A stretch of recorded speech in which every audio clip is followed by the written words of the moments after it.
અમરેલીમાં ગેરકાયદે સિંહ દર્શન યુવકને ભારે પડ્યું 21 વર્ષીય યુવકનું સિંહના હુમલામાં મોત। અમરેલીમાં સિંહે વધુ એક યુવકને ફાડી ખાધો। આ વખતે કિસ્સો ગેરકાયદે સિંહ દર્શન કરવા ગયેલા યુવક સાથે બન્યો। આરોપ છે કે સિંહ દર્શનની ઘેલછામાં 3 યુવકો સિંહની બિલકુલ નજીક પહોંચી ગયા। દાવો છે કે અમરેલીના લીલિયા તાલુકાના અંટાળિયા રેવન્યુ વિસ્તારમાં સિંહ સિંહણ પ્રણય ક્રીડામાં વ્યસ્ત હતા ત્યારે 3 જેટલા યુવકો સિંહ દર્શન માટે પહોંચ્યા હતા। આ સમયે સેલ્ફી લેવાના ચક્કરમાં યુવાનોએ સિંહ સિંહણની મેટિંગમાં ખલેલ પહોંચાડી। સિંહ ઉશ્કેરાયો અને હુમલો કરી દીધો। એક યુવકને સિંહ ખેંચી ગયો, જે બાદ સિંહ સિંહણ કલાકો સુધી તેના મૃતદેહ પર બેસી રહ્યા। ઘટનાની જાણ થતાં જ લીલિયા વન વિભાગ અને પોલીસની ટીમો સરકારી વાહનોના કાફલા સાથે તાત્કાલિક ઘટના સ્થળે દોડી ગઈ। વન વિભાગની ટીમે ભારે જહેમત બાદ સાવજોને ત્યાંથી દૂર ખસેડ્યા અને યુવકના મૃતદેહને મુક્ત કરાવ્યો, જે બાદ સિંહને પણ પાંજરે પૂરી લેવામાં આવ્યો। આ ઘટનાને પગલે વન વિભાગે સ્થાનિક શંકાસ્પદ યુવકોની પણ પૂછપરછ શરૂ કરી છે। જોકે અમરેલી જિલ્લામાં માનવ મૃત્યુના વધતા જતા બનાવોથી સ્થાનિકોમાં ભારે ચિંતા અને ભયનો માહોલ પણ જોવા મળી રહ્યો છે। રાજ્યમાં 4 પગનો આતંક યથાવત, આંખલાએ માથે લીધી બજાર। રાજ્યમાં 4 પગનો આતંક યથાવત છે। જુઓ આ દ્રશ્યો। 2 માથેલા સાંઢ, જોરદાર યુદ્ધ, પછડાટ અને રિક્ષા સાથે ટક્કર। દ્રશ્યો દ્વારકાના છે। દ્વારકામાં ફરી એકવાર રખડતા ઢોરનો ત્રાસ સામે આવ્યો। રેલવે સ્ટેશન રોડ પર 2 આંખલા યુદ્ધે ચડ્યા। જાણે રસ્તો યુદ્ધ મેદાન હોય તેમ બંને એકબીજાનો જીવ લેવાના ભરપૂર પ્રયાસ કર્યા। બંને આંખલા એટલા ઉગ્ર હતા કે જો આસપાસ કોઈ વ્યક્તિ ચડ્યું હોત તો તેનું એક ઢીકમાં કામ પૂરું હોત। આ ઘટનામાં રિક્ષાને ભારે નુકસાન પહોંચ્યું। બીજી તરફ હવે રસ્તા પરથી રખડતા પશુને પાંજરે પૂરવા ફરી એકવાર માંગ ઉઠી છે। આ તરફ જૂનાગઢના 2 વિસ્તારમાં સિંહના આટાફેરાથી ફફડાટ ફેલાયો। જૂનાગઢ શહેર અને જૂનાગઢના ગ્રામ્ય વિસ્તારોમાં સિંહનો પગ પેસારો જોવા મળ્યો। છેલ્લા કેટલાક સમયથી સિંહના હુમલાની વધતી ઘટનાને લઈને લોકોમાં ફફડાટ ફેલાયો છે। વંથલીના ગ્રામ્ય વિસ્તારમાં દિવસ દરમિયાન સિંહણ આટાફેરા મારતી જોવા મળી। સુખપુરવાડી નજીક સિંહણ દેખાતા લોકોમાં ભયનો માહોલ છે। શિકારની શોધમાં સિંહણવાડી વિસ્તારમાં આવી ચડી હતી। જોકે ખેડૂતોએ વન વિભાગનો સંપર્ક કરતા વન વિભાગની ટીમ તાત્કાલિક ઘટના સ્થળે પહોંચી હતી અને સિંહણને રહેણાંક વિસ્તારમાંથી દૂર ખસેડી હતી। આ તરફ જૂનાગઢના ભવનાથ વિસ્તારમાં સિંહની લટાર કેમેરામાં કેદ થઈ। મોડી રાત્રે રસ્તા પર ડાલામથ્થાની ડણક સંભળાઈ। 5 નાકા પુલ નજીકથી જંગલ તરફ સિંહ વળ્યો। સિંહ રસ્તો શોધતો હોવાનો વિડીયો વાયરલ થયો। બીજી તરફ વન વિભાગે લોકોને સાવચેત રહેવાની અપીલ કરી છે। અરવલ્લીમાં ફર્યું દાદાનું બુલડોઝર, ગેરકાયદે દબાણ તોડી પડાયા।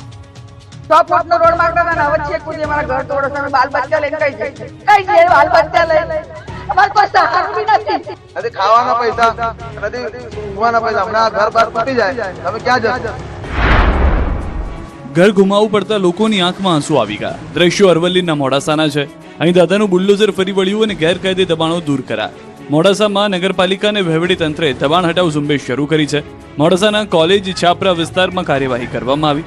માર્ગ અને મકાન વિભાગ, નગરપાલિકાના ચીફ ઓફિસર અને પ્રાંત અધિકારીની સીધી દેખરેખ હેઠળ 2 જેટલા જેસીબી મશીનોની મદદથી 24 જેટલા રહેણાંક કાચા અને પાકા મકાનોના દબાણો તોડી પડાયા। જોકે આ ડિમોલિશનની કામગીરી દરમિયાન ઘટના સ્થળે સ્થાનિક લોકોના ભારે વિરોધ અને આક્રોશ વચ્ચે ભારે તંગદિલી સર્જાઈ। પોતાનું આશિયાનું છીનવાઈ જતા લોકોએ હોબાળો મચાવ્યો। લોકોએ આક્ષેપ કર્યો કે તંત્ર દ્વારા તેમને આગોતરી નોટિસ નથી આપી, અચાનક જ આ કાર્યવાહી કરવામાં આવી છે।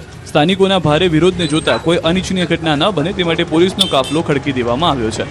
બીજી તરફ સ્થાનિક લોકોના આક્ષેપોને ફગાવવાના પ્રાંત અધિકારીએ વહીવટીતંત્રનો પક્ષ સ્પષ્ટ કર્યો છે। પ્રાંત અધિકારીએ જણાવ્યું હતું કે આ દબાણકર્તાઓને 2 વર્ષ અગાઉ જ કાયદેસરની નોટિસ ફટકારવામાં આવી હતી અને તેમને દબાણો હટાવી લેવા પૂરતો સમય આપવામાં આવ્યો હતો। આ નોટિસની મુદત પૂર્ણ થઈ ગઈ હોવા છતાં દબાણો દૂર ન કરાતા આખરે નગરપાલિકા અને માર્ગ મકાન વિભાગ સાથે મળીને કાયદેસરની કડક કાર્યવાહી હાથ ધરી છે।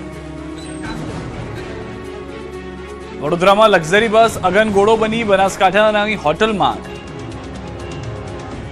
વડોદરામાં એક લક્ઝરી બસ ભડકે બળી। શહેરના સરદાર એસ્ટેટ પાણીની ટાંકી પાસે અચાનક બસમાં આગ લાગી। જોતજોતામાં સમગ્ર બસ આગની ચપેટમાં આવી ગઈ। દ્રશ્યોમાં જોઈ શકાય છે કે બસ જાણે અગનગોળો બની ગઈ છે। બનાવની જાણ થતાં ફાયર વિભાગની ટીમ પહોંચી હતી અને આગ પર કાબુ મેળવ્યો હતો। સદનસીબે આ દુર્ઘટનામાં કોઈ જાનહાની થઈ નથી, પરંતુ બસ સંપૂર્ણપણે બળીને રાખ થઈ ગઈ। બસમાં આગ લાગવાનું ચોક્કસ કારણ પણ જાણી શકાયું નથી। પ્રાથમિક તપાસમાં શોર્ટ સર્કિટના કારણે આગ લાગી હોઈ શકે છે। આ તરફ દિયોદરમાં વાવ-થરાદ હાઈવે પર નાસ્તાના ગોડાઉનમાં આગ લાગી। વહેલી સવારે ગોડાઉનના બીજા માળે કામકાજ ચાલુ હતું ત્યારે જ આગ ભભૂકી। અહીં પણ આગે જોતજોતામાં મોટું સ્વરૂપ લઈ લીધું। આગને કારણે આસપાસના વિસ્તારમાં અફરાતફરી મચી ગઈ। દિયોદર ગ્રામ પંચાયતની ટીમ તાત્કાલિક ઘટના સ્થળે પહોંચી અને પાણીનો મારો ચલાવી આગ પર કાબુ મેળવ્યો। જોકે આગ લાગવાનું કારણ હજુ અકબંધ છે। સમગ્ર મામલે તપાસ શરૂ કરાઈ। અમદાવાદના મોટેરામાં રોડ વિસ્તરણ માટે એએમસી દ્વારા મેગા ડિમોલિશનની કાર્યવાહી હાથ ધરાઈ. જનપથ 3 રસ્તાથી સ્ટેડિયમ તરફના 18 મીટર પહોળા રોડને હવે 61 મીટર પહોળો કરવામાં આવશે. પ્રથમ તબક્કામાં 50 જેટલી મિલકતો દૂર કરવામાં આવી. અગાઉથી નોટિસ અને સમય આપવામાં આવ્યા બાદ સાબરમતી પોલીસના ચુસ્ત બંદોબસ્ત વચ્ચે ડિમોલિશનની કામગીરી હાથ ધરાઈ હતી. ચાંગોદરના નકલી બ્લડ પ્લાઝમા કૌભાંડમાં અમદાવાદ ગ્રામ્ય એસઓજીને વધુ એક સફળતા મળી. પોલીસે અજીત સોલંકીની ધરપકડ કરી. તપાસમાં ખુલાસો થયો છે કે આરોપી રાજસ્થાન, છત્તીસગઢ અને મધ્યપ્રદેશમાંથી બ્લડ પ્લાઝમાની ચોરી કરતો હતો અને મુખ્ય સૂત્રધારને 12 બોક્સ પહોંચાડ્યા હતા. અત્યાર સુધીમાં 1700 પ્લાઝમા યુનિટની ચોરી થયાનું સામે આવ્યું છે. વડોદરામાં અંધશ્રદ્ધાનો ચોંકાવનારો કિસ્સો સામે આવ્યો છે.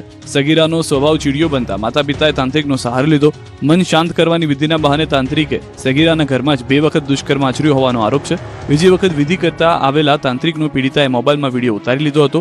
વિડીયો સામે આવતા ગોત્રીના નરેન્દ્ર દિનકર ભટ્ટની પોલીસે ધરપકડ કરી છે. સુરેન્દ્રનગરના ધાંગધ્રામાં પોલીસ દ્વારા જપ્ત કરાયેલા 2 કરોડથી વધુના દારૂનો નાશ કરવામાં આવ્યો. રોડ રોલર ફેરવીને વિદેશી દારૂની 67,548 બોટલ અને બિયરના 5,633 ટીનનો નાશ કરાયો. અંદાજે 2 કરોડ 11 લાખ રૂપિયાના મુદ્દામાલનો નિકાલ કરાયો. વડોદરા જિલ્લાના પાવાગઢ આંબાવાડિયા ગામમાં પિતા પુત્ર પર જીવલેણ હુમલો. દીકરીની છેડતી મામલે ઠપકો આપવાની અદાવત રાખીને 4 શખ્સોએ લોખંડની પાઇપથી માર માર્યો. પુત્રને બચાવવા વચ્ચે પડેલા પિતાને ગંભીર ઇજા થતા સારવાર દરમિયાન મોત. પોલીસને ગુનો નોંધી વધુ તપાસ હાથ ધરી છે. રાજકોટના નાના મહુવા ગામતળ વિસ્તારમાં બુલેટ ધીમું ચલાવવાનું કહેતા યુવકની હત્યા. કૃષ્ણસિંહજી જાડેજા નામના યુવક અને તેના દાદા પર 4 રાઉન્ડ ફાયરિંગ કરાયાનો આરોપ. યુવકનું મોત. યુવકના દાદા ગંભીર રીતે ઘાયલ. પોલીસે 3 આરોપીઓને કસ્ટડીમાં લઈ શરૂ કરી તપાસ.